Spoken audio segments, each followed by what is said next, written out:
There's a change happening in the way we live, the way we work, the way we spend our money and make our decisions.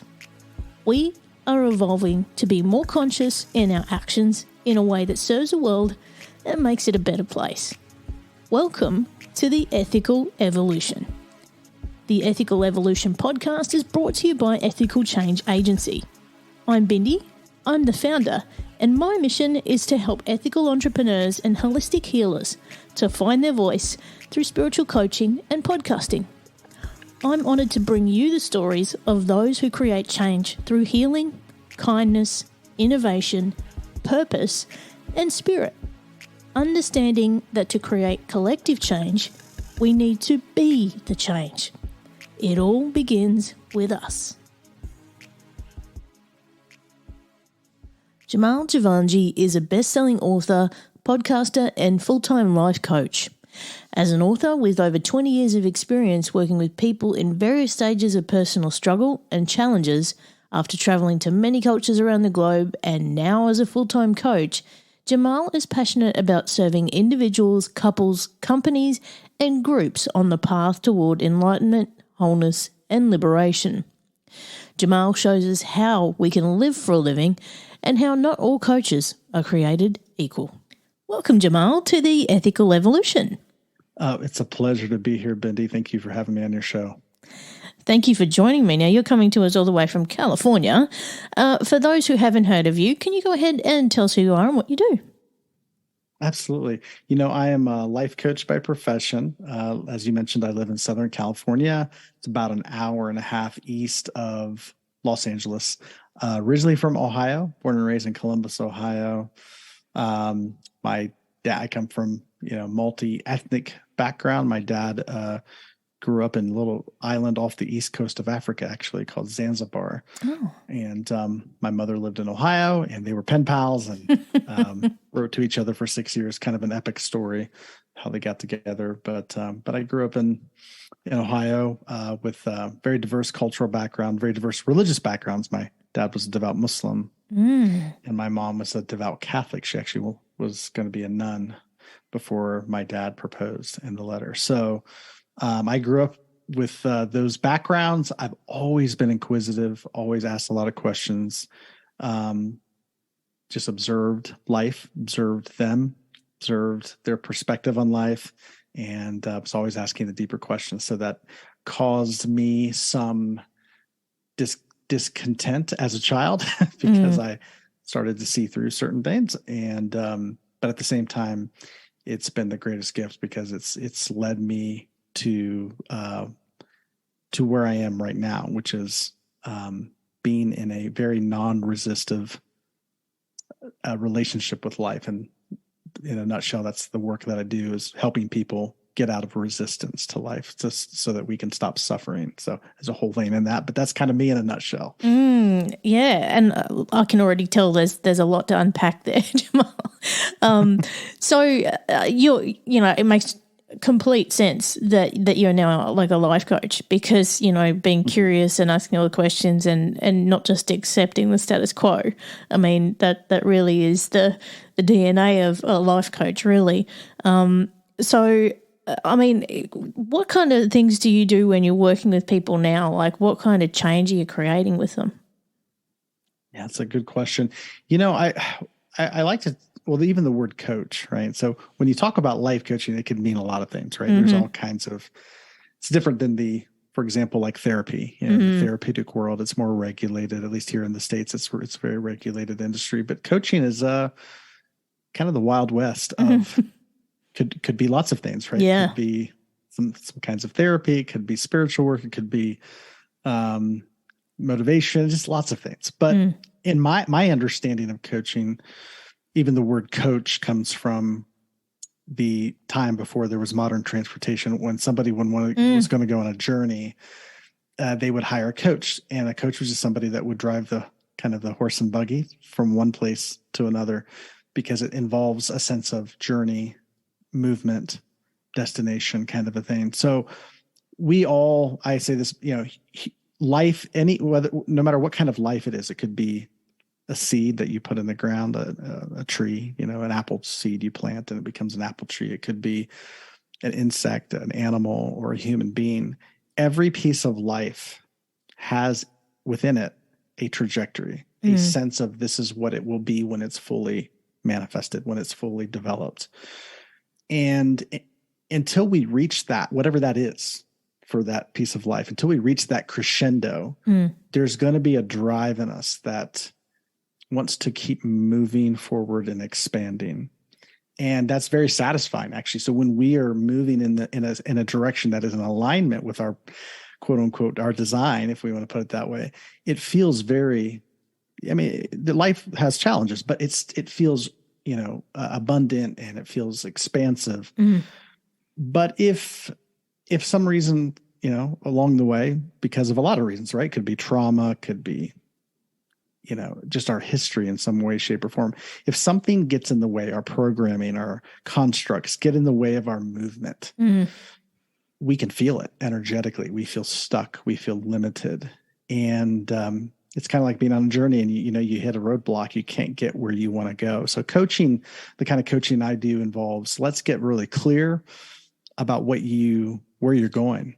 And that has to do with sometimes getting clear about our desires. And that sounds very simple, but I lived most of my life completely unconscious to what I really wanted, true, deep core desires in my life. And so coaching involves getting clear about where is it that you want to go, not just like goals you want to set, but deep, like at the end of the day, what do you want said about your life? What do you want to have your life represent? And getting clear about that. Sometimes it involves a lot of conscious effort to get to that point.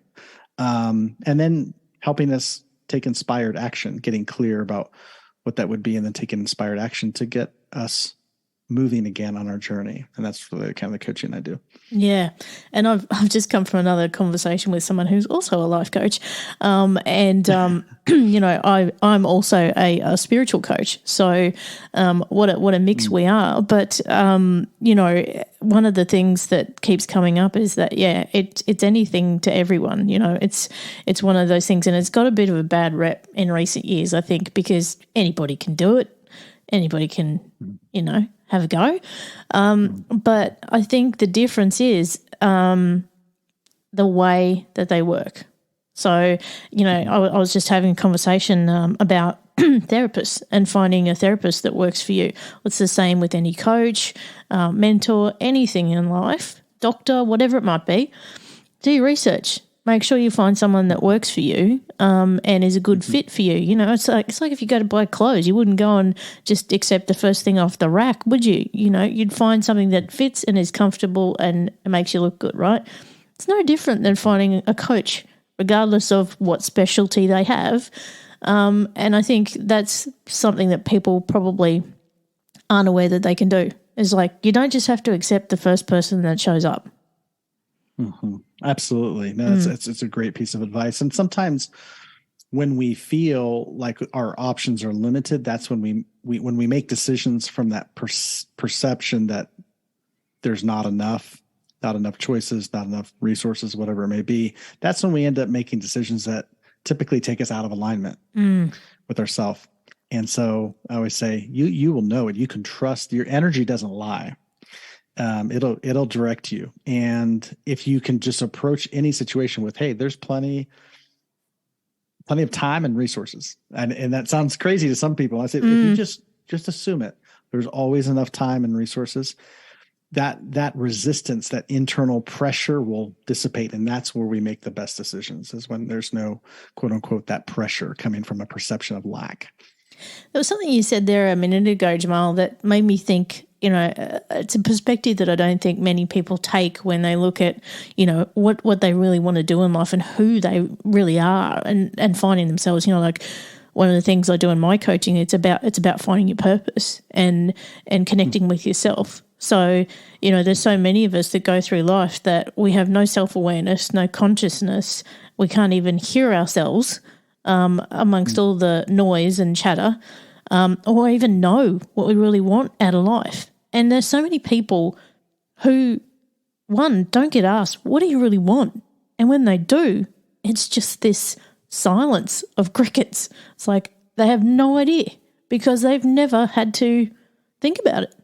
They've never had to ask themselves.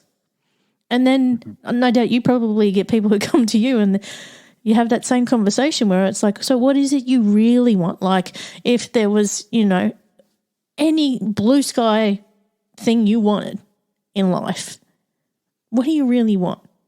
Go for it. Absolutely. And they just freeze, don't they?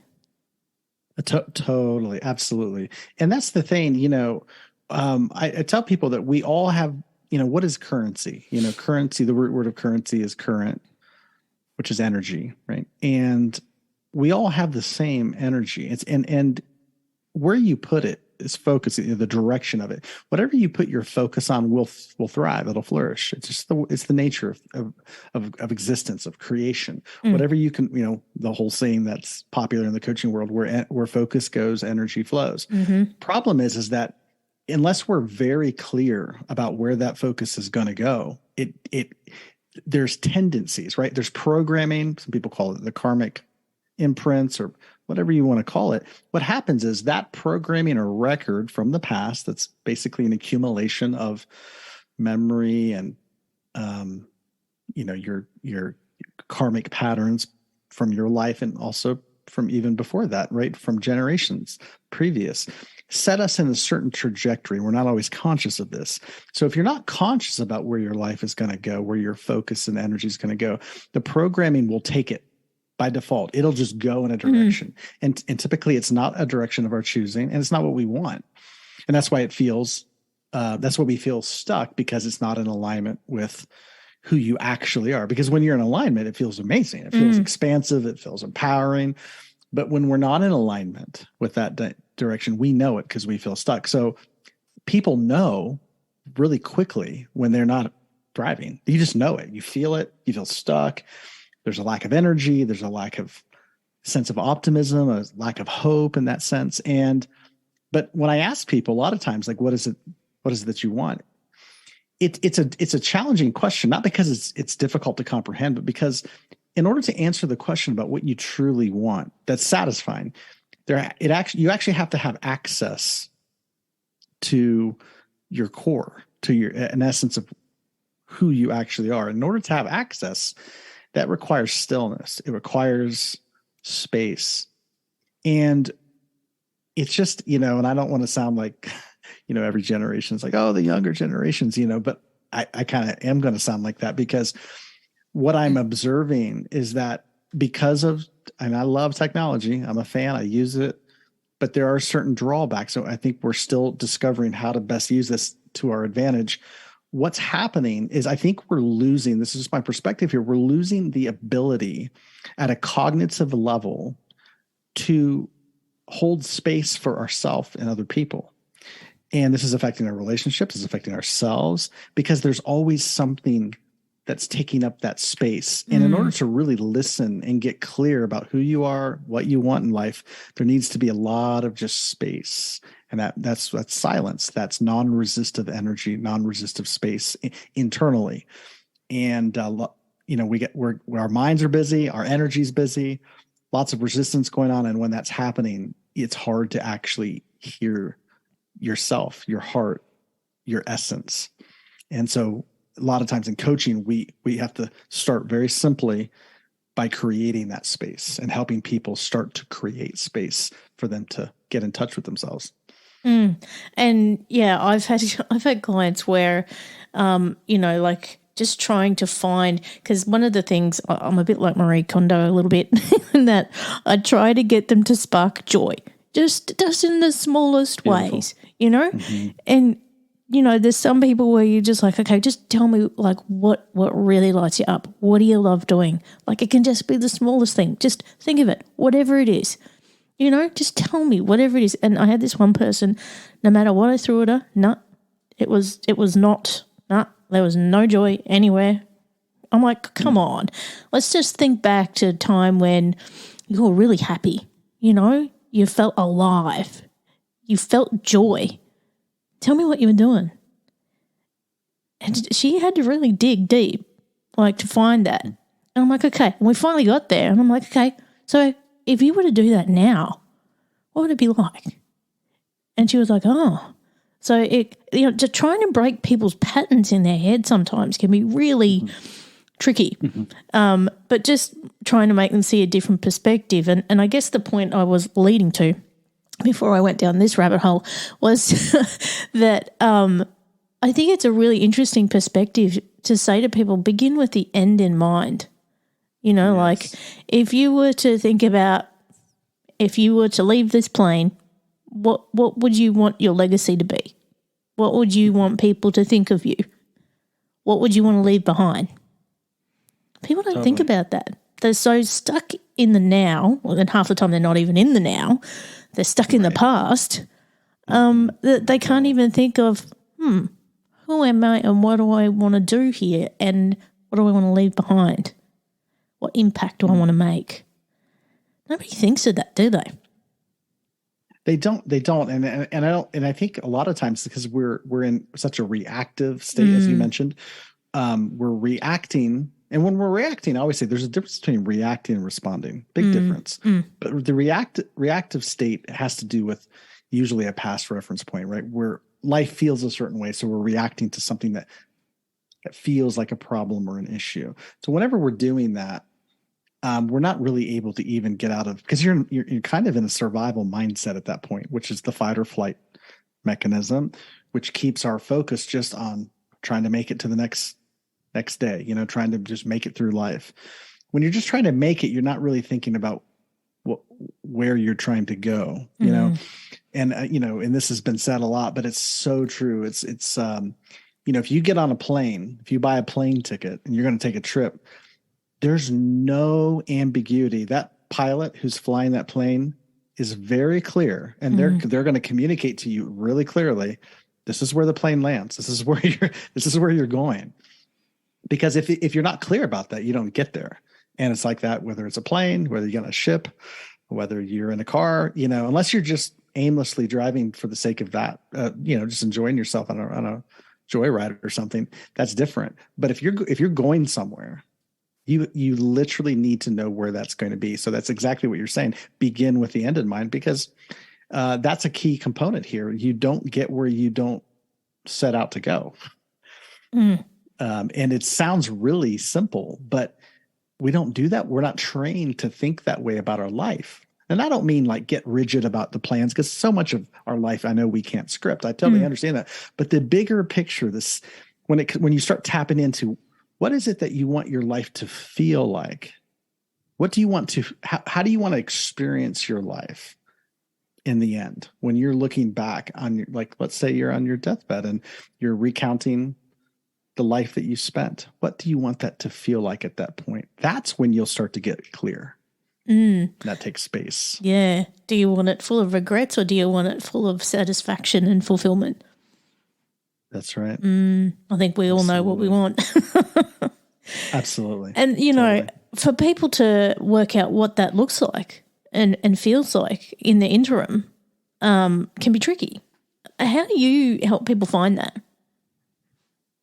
Well, first, as I mentioned, first and foremost, we need to get out of a resistive state with life. And so first thing we do is we start working with folks a lot of people come to me and they say, I want to change my life. I was like, that's great. That's fantastic. But it's much simpler than you think, and much harder and much easier. So they're like, which is it? I'm like, well, instead of thinking about changing your life, I said, let's just think about what would it look like to have a really fantastic day.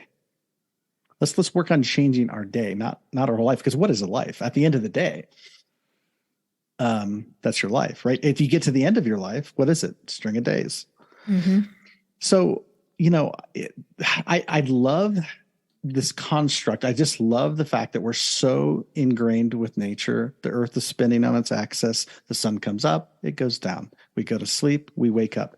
It's a beautiful setup, because I feel like it's such a great picture of birth and death. Every single day you get a do-over. And so it doesn't matter what happened yesterday, it's gone. The past is gone. You don't experience the past. And even when the past happened, it wasn't the past. It was still the present moment. So when you wake up every day, it's today. Literally, your whole life is today. So you get a fresh lease on life. You get to decide the way you're going to experience it. The day doesn't decide, you do. Now, there's could be a lot of events. So our life is different than the events. Sometimes when people talk about their life, we're not really sure. People aren't really sure what they're talking about. Sometimes they're talking about their cars, they're talking about their relationships, they're talking about their money, their careers, their houses. It's like, oh, those are all accessories. But it's not your life. Your life is this moment, is this consciousness that I'm experiencing in this moment. So first thing we do is help people start to wake up to their life and approach, how are you going to approach this moment? And so there's a whole process to reducing resistance and making some key daily decisions that will help people get out of a resistive relationship with life and more of into a flow with life, so that we can begin to get energy, income start coming in, because a lot of people are just tired and they're just worn out and beat down and can't really do much because, energetically speaking, we're broke. So whenever we're spending more than we're taking in, there's a deficit. And energetically speaking, that's always happening. So I always say, if we can get out of resistance with life, you will find income. It's like sleeping. Why do we wake up with energy? It's because we have spent many hours in a non-resistive state. So we wake up with energy. It's like that in life too. If we can learn to be in a non-resistive state with life, energy starts to increase, and it's subtle, but it grows. And that energy income, it's like starts to build a surplus. And then we can take that in a certain direction. But first things first is reduce the resistance, create space so that we can begin to see and hear where we want to go in life. And there's people probably listening now, Jamal, that are going, well, that all sounds good, mate. But how do we get out of this resistive state? Well, first thing I like to do, anybody I work with, is we start talking about the fight or flight mechanism that we all have, called the sympathetic nervous system. And that's the stress, that's the survival state, right? So I always tell people, first things first, is you never want to begin your day, just from very practical speaking, you never want to begin your day in that state. Because when you wake up, very naturally what happens when we wake up out of sleep, we're very relaxed. We're in this relaxed state. This is why a lot of times people will have inspired thoughts first thing in the morning before they kind of get into their day, is because you're in this relaxed state. That means when you're in a relaxed state, you're in touch with a different dimension. I know that sounds really weird, but it's more subtle dimension. But that dimension, my understanding is that dimension is actually where all solutions can be found. It's if we get into quantum mechanics, we call that the quantum field. This is where the energetic resources all are. It's the same energy that brought, in my understanding, it's the same energy that brought everything into existence. You actually have more access to it when you're in a relaxed state. So when you wake up, we're typically in that state, but then we start jumping into reactive mode, right? The programming takes over, where, some people are off, trying to get ready to go to work or running out the door or responding to family or whatever it may be. But I always tell people it's really important that you begin the day not from a place of obligation or duty, but from a place of conscious presence, to say, my being is the most important aspect. It's the most important currency I have. So if you leave yourself behind and go off and face your day, you're actually leaving your whole life behind. And the reason you show up anywhere and do anything is to bring yourself. I know that sounds really cliche. So you can't start the day without yourself. So I always say, start the practice. It's a simple meditative practice, very simple, especially, in the beginning. Meditation can be lots of things. There's lots of different kinds of meditation. You can go as deep as you want to go with meditation. But I always like to say, let's just start simple. And by simple, I don't mean insignificant or ineffective, but just very simple, just through the breath. We have a superpower through our breath. And, I recommend a 5-minute practice in the beginning where you just breathe in through the nose for 4 seconds. You begin to, people sit on the floor, cross-leg position, or in a chair with your right ankle over your left ankle, hands, palms open on your lap, back kind of straight, and just to close your eyes and take a deep breath in through the nose, 4 seconds in through the nose, hold it for 2, and then 8 seconds on the exhale through the mouth. Just a simple, I call that 4-2-8 breathing, box breathing. So 4-2-8 breathing, 4 seconds in, hold it for 2, exhale for 8 seconds, deep breath coming from the belly. Just that simple exercise. What happens is when you breathe in through the nose, you're stimulating the vagus nerve, which then is like an on-off switch for the sympathetic nervous system. So it turns off the sympathetic nervous system, which is the fight or flight. And when that gets shut down and turned off, something called the parasympathetic nervous system begins to be activated. And that is, if the sympathetic nervous system is fight or flight, the parasympathetic is rest and digest. It's a whole different state of being. And when you're in rest and digest mode, you have access to that dimension, that inspired dimension that's within you, where everything you need can be accessed from that. But it takes a while to cultivate that and to begin begin your day from that place. So then when you begin your day from that place, you're more in a responsive mode versus a reactive mode.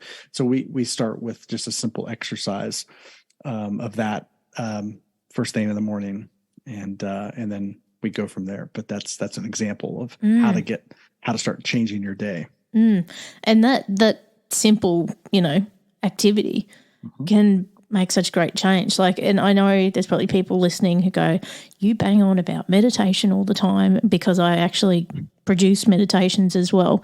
But if you can make a daily practice of it, it actually changes your brainwaves and it changes 100%. Your nervous system, because it's not going to be completely jacked up all the time. And your brain's going to work a whole lot differently. People wouldn't believe that my whole concept of ethical change agency came about through a vision after a meditation, because my brain was in that state that it could hit a creative space and just download everything and make it a reality. And that was through meditation. So, and, a lot of my ideas, and there's so much I've created and so much that I say I get downloads, and I do, is because I'm putting my brain into that state where, I'm just shutting off everything else and I'm making that space for those things to happen. And if we don't do that, we're just completely jacked up all the time. Our nervous system's firing and we just feel exhausted all the time and not inspired. You just don't have that fire in you. That's so amazing. I love what you're saying here, because here we are, we're having this conversation on your podcast, Ethical Change Agency. We're having this, you're in Australia, I'm in Southern California. We're having this amazing conversation that literally is a creation from literally space, right? Where you were in a meditative space, this idea came, and now there's a creation. And here it is, this happening in real space and time. Physical things are happening, and there's a product being created and put out into the world. And that is a profound thing. And my dad, I used to have these conversations with my dad, and like I said, he grew up in East Africa, a very impoverished part of the world, and had very much a mindset of, scarcity and fight or flight. And I was always a dreamer, and I would say things about, Dad, what if we did this, or what if, and the thing he would always love to say to me, and I understand where he's coming from, but he would say it because he was trying to help me think quote unquote, realistically. He would say, where's the money going to come from for that? We're going to get the money for that. And every time he would say that, it was just like, just kind of a letdown. It was well, I guess that was just a dream. He said, yeah, you can't, these pie in the sky ideas, they just, where's the money going to come from? He'd always bring it back to that. And then, again, it took me a long time to unpack that programming. And now what I like to say is, I was like, well, where's the money going to come from? Where did the money come from to create the planet? That's a ridiculous statement, right? But how much money did it take to create Earth? How much money did it take for the solar system to come about, or the universe? Where it came from, and obviously it's a ridiculous question, but it came from, at first, just a complete concept or intention or idea, and inspired possibility. So it's not like when you draw from that, there's less. I wrote a book in 2019, and I was sitting. Most of the book was written in coffee shops. I was sitting in. One of the things I like to do is when I travel, especially when I travel internationally, I like to go to different cities and people watch folks from different cultures and sit in a coffee shop. Well, that's what I did, and a lot of my life's processing came out of those moments of just space where I'm sitting in coffee shops. And eventually a book was written and is now exist in the world. It's a tangible physical thing that people get and read through. And where did it come from? It's like where the podcast came from, right? It's that source. And it's not like there's less of it now. Like, oh, well, gosh, Bendy created this podcast. Now there's less material from the source. It doesn't work that way. It's infinite. And it's like, if you had access to an infinite whole, like if you would talk to them, say, what if you had a bank account with an infinite number in it? Would that be great if you could access that for your life? Like you could just, whatever you needed, you could just dip into that. Nobody would turn that down. But it literally, that is a metaphor. This is reality. Like tapping into this infinite source is something we all have access to. And I'm just a huge fan of tapping into it myself and helping people do that, because that's where your life gets created from. It can, at least. And these things take practice. They don't happen overnight. Yes. They're not a one-hit wonder. It does take practice, and I know there's people who struggle to silence the noise and to meditate and to switch off. But I think, when you can reach that level of consciousness and actually just letting go, I think once you experience that and you can feel that and bank that feeling and sort of go, yeah, I really love that. It's almost like a bit of a drug. It's almost like a little bit addictive, but in a good way, Sure. And if you can use that as your positive motivation every day to actually make sure you do that activity, because it's actually going to pay off. It's almost like you are making that deposit every day into you so that you can have that space to make change in your life. Absolutely. It's an investment for sure, and that's the idea of an investment. You're spending something, but there's a return. And, what are you spending? Well, you're spending your capital in the sense of there's a lot of things you could be doing, because a lot of times, when you sit down, even if it's just for 5 minutes to sit in a chair to breathe, the mind is going to remind you of all the things that you need to be doing or should be doing or could be doing. And so you're choosing to say, I'm going to put my currency, which is my focus right here, and I'm going to let those thoughts just go. And that is an investment. But the return on that investment, I mean, how do you quantify that? You have a podcast that reaches around the world that people listen to. How do you quantify that? There's lives or people who are being affected by that. They're thinking about their lives. There's trajectory shifts. You can't quantify that. You can't put a finite number on that, because that's an infinite, creation that you put out in the world that came from an infinite source. And it just cost you a few minutes. If we want to put it that way, the return on investment is not even in the same ballpark. I mean, I've tried to do the math on it, Jamal, and I'm sure it's much bigger than what I calculated. Totally. Now, I already know that I could sit and talk to you all day, and I really have to find my focus here. So one of the things that is coming up for me that I wanted to raise with you is, no doubt people would be coming to you hanging on to the past. And, again, when we talk about meditation and being present and being in the now, it does help with starting to let go of the past. But sometimes it's a bit hard to let that stuff go and understand, just leave it where it belongs. How do you help people sort of heal from past wounds and get into the now? I love the question. Well, it is a process for sure. And anything that we experience that doesn't feel pleasant, the human tendency right? It's a survival technique is to avoid it or to move away from it because, it doesn't, it's that fight or flight mechanism. Yep. It's that mechanism to protect us, right? So if we touch a hot stove, we're going to back away from it because it protects us. But emotional disturbance, anytime we feel an emotion that doesn't feel pleasant, the tendency is either it could be to numb it. And that's where addictive, patterns may come in. Another tendency would be to get busy, distract yourself from it. Another tendency is to find an external reason for it, so you can kind of blame it or attack it, or But typically, when I work with somebody and we start this work of meditation, people, if there's some trauma, which who doesn't have trauma? We all have experienced things. What happens is the body, as the body keeps the score. The energy from the past gets stuck in the body-mind construct. That's where the energy is. So when you create space, what's going to happen a lot of times is that energy is going to come up to the surface.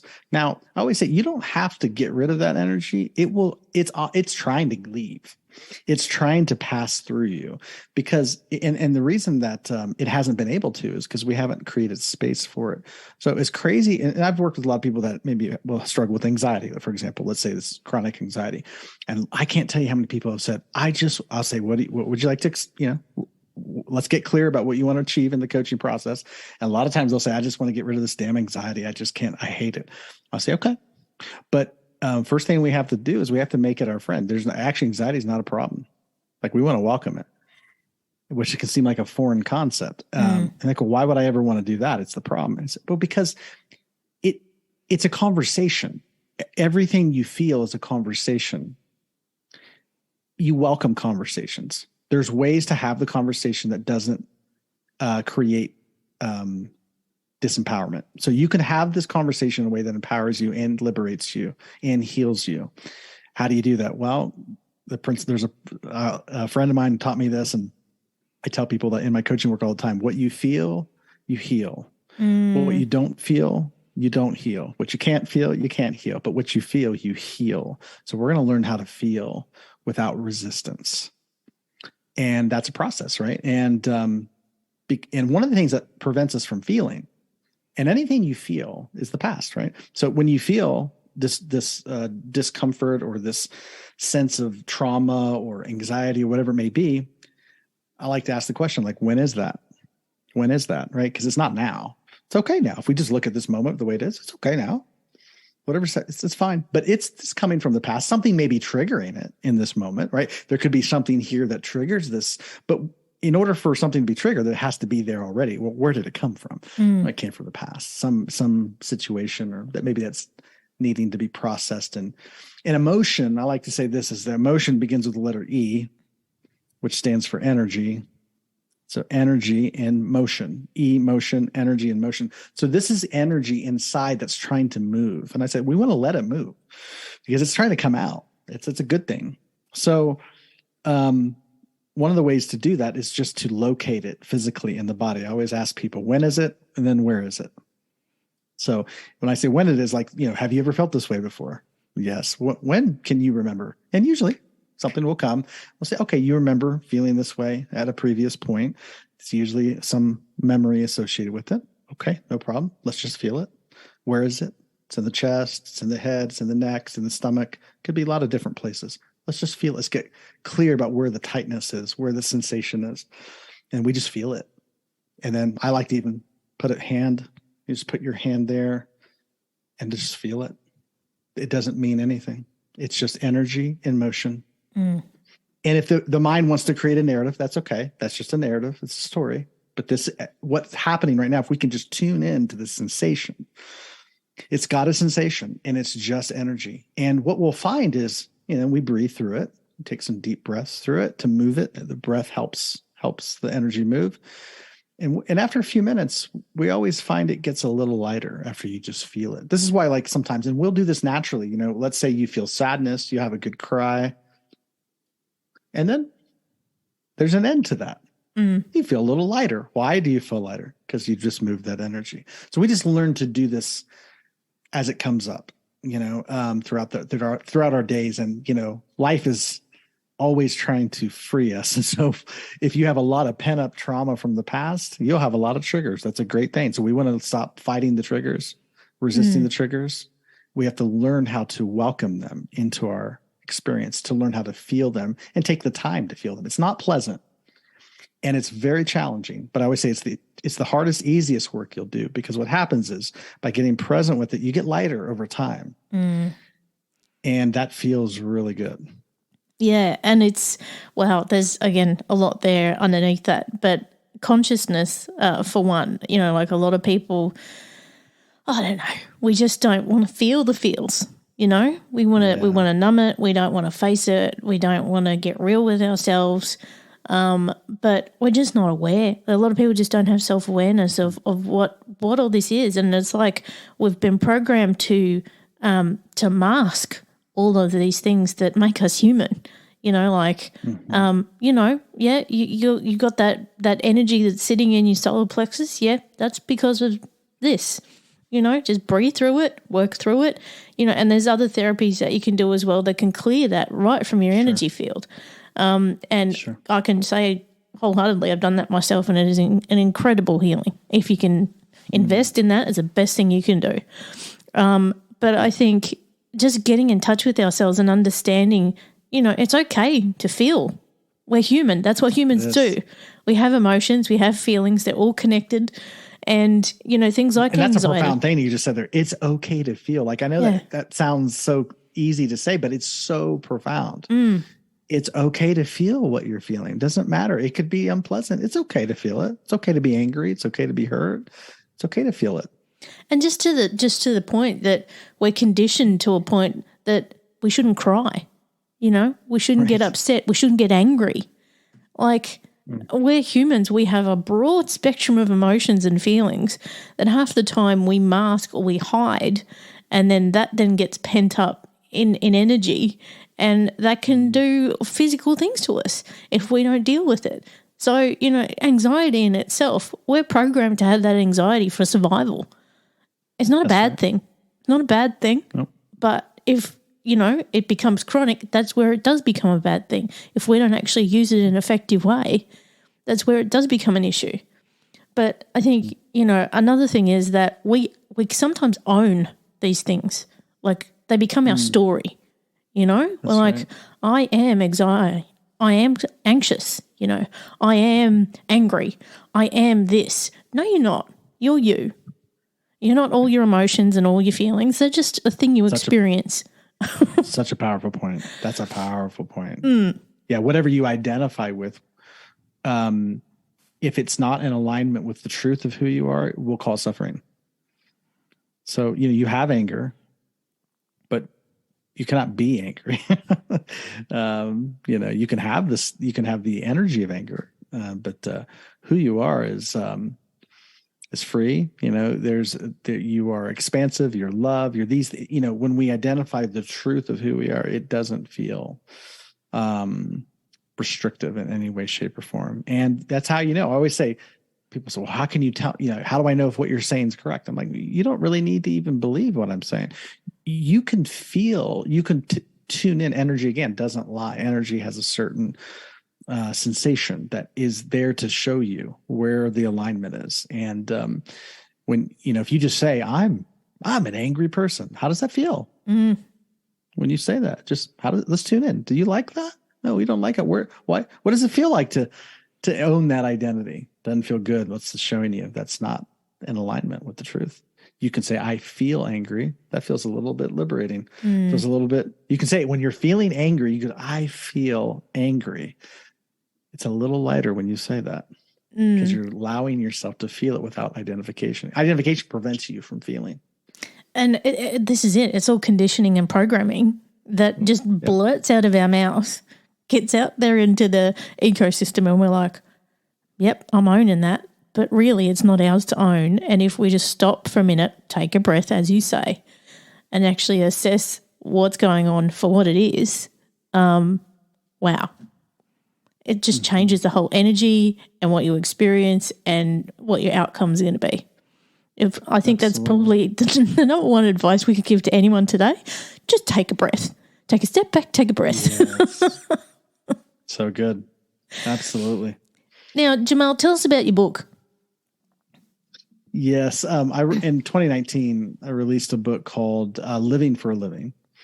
And the reason for that title is because, as I mentioned, my growing up with my dad from, coming from an impoverished part of the world, and my mother too, generationally speaking, there's a lot of just generational struggle and poverty. And I was always asking the question, the deepest question, like, why am I here? Like, what's the point of this? And I would watch my parents, and what I picked up from them, and I'm so appreciative of their struggles and sacrifices for me, and for, even just to make our life work. It was not easy for them, and where they came from, and a lot of the stuff they had to work through in their own life. But what I was picking up on was, it seems like, from just watching the world around me, that we're just here to go to school, get a good education, to get a good job, to make some money, to pay the bills, and then to die. And that was deeply like that never resonated with me. And I remember asking my parents that question: what are we doing? What's this for? And, then of course, throughout my life, people would ask the question, we all get to ask, what do you do for a living? And my mother, she had a good, when I say good job, from the background that she came from, if you had a government job, you had good benefits, good pay, you're set. It's like hit the lottery, So, and that's what she did. She got a job with our state. I grew up in Ohio, so she worked for the state government. It's a good job. It was stable. She good, took care of our family. My dad, same thing, And but my mother, I remember this as a child. Some days she would get up in the morning and she'd throw up because she was sick to her stomach. She dreaded her job. She hated her job so much that she just could not see herself going to work every day. But she did it for 30 years and retired. And she had, so many health issues, and just struggled with her life. But she did what she knew was the right thing. But I watched that and I thought, that's not living. She did the best she could with what she had. So I don't, there's no judgment on that. But for me, I'm looking for my life. I'm going, there is no desire for that in my life. And I recognized at that point, even as a child, I recognized that there's a difference between survival and living. And I wanted to know, is it possible that we could live for a living, not for survival, but actually for a living, that we could live with our life? And that involved, it took me a long time to realize that, there is a kind of work we're here to do in the world. We're all here to work. We all have a quote unquote job, if you want to use that language. We all have work to do in this world, but your true life's work comes online or comes into view when it's not about survival. It's not about paying the bills. Yet we need to pay the bills, right? We need finances to come in, and I realize that there's actually no conflict. When we discover our life's work and we get into alignment with the why, as to why are we here, and we learn to move into that work, then everything you need, survival based, the things that people spend their whole life working for, it'll be there. You don't have to worry about that. It will come with that. And so Living for a Living is a book about moving out of a survival-based economy, survival-based career, to your purpose-based, service-based, love-based career and work. And just my journey, it's not a seamless journey. It just took me years to flesh this out in my own life. And so Living for a Living, it really kind of goes into detail about what that looked like in my life. And then it kind of seeks to shift some paradigms around money, around work, and that kind of thing. I love that. And, I guess I'm a living example of one of those people who's sort of doing the both, like doing a job to pay the bills, but also having this purpose on the side. And there's so many people who are doing that just to survive and to also thrive. So yeah, that's a very interesting concept. To just have that one path would actually make things a lot easier and give greater outcomes for the world. So good. Yeah, absolutely. Absolutely. Now, Jamal, if people want to find out more about you and they want to get a hold of your book, where can they go? Yeah, probably the easiest way is to just go to my website. It's jamaljivanjee.com, first and last name, jamaljivanjee.com. And on there, my book is available on Amazon, so people can go there. But all the links to that is on the website, and it's probably the easiest place to go. Amazing. Now I've got the last big question for you. What's the change you'd like to see in the world, and how can we bring it to life? The thing, when I think of the globe and I think of the world, I think of, I have almost an insatiable appetite for peace, and not just peace like the absence of conflict. I mean, peace in the way that understands that we're actually inhabiting this planet together, not separately, but together. And it is possible for us to all win and benefit. So instead of being competitors, in the traditional idea of competitors, where in order for one country to do well, another country has to do less well. It's just my firm observation, because the nature and the source of existence is abundant. I am passionate about seeing countries, societies benefit each other, and work together to achieve. I know this may sound like pie in the sky and someday, but it's definitely possible to not see one another as a threat, but to see each other as partners in abundance.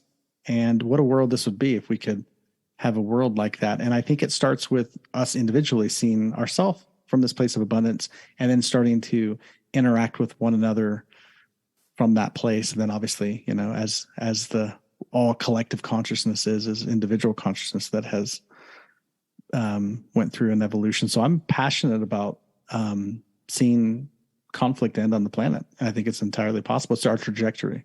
So anytime there's war or conflict, anytime there's something we don't want, what it does is it helps us get very clear about what we do want. And so it serves the purpose of contrast. Contrast shows us what we actually want, and what we want exists. Otherwise, we wouldn't want it. And I think what you've described there is exactly the whole mission of this podcast, because it is all about, creating that collective change, but it all starts with us. Like, we're all on this same planet together.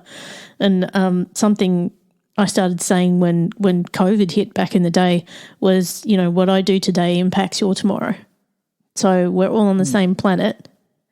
You might be Absolutely. in California, I might be in Brisbane, but we impact each other energetically, environmentally, in ways that we don't even recognize. So we're all in the same house, basically. Absolutely. And also what you say there in terms of contrast, all these bad things we perceive as bad in the world, they all have a purpose, They do. And we need to understand that, because without the good, we don't have the bad. We don't have the light without the dark.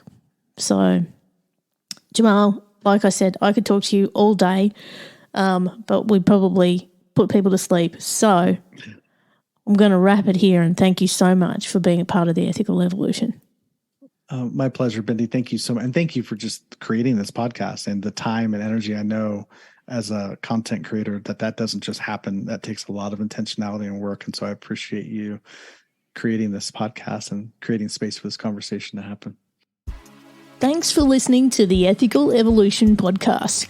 If you're ready to be the change and would love to work with me on finding your voice through spiritual coaching or creating your own podcast with impact, visit ethicalchangeagency.com.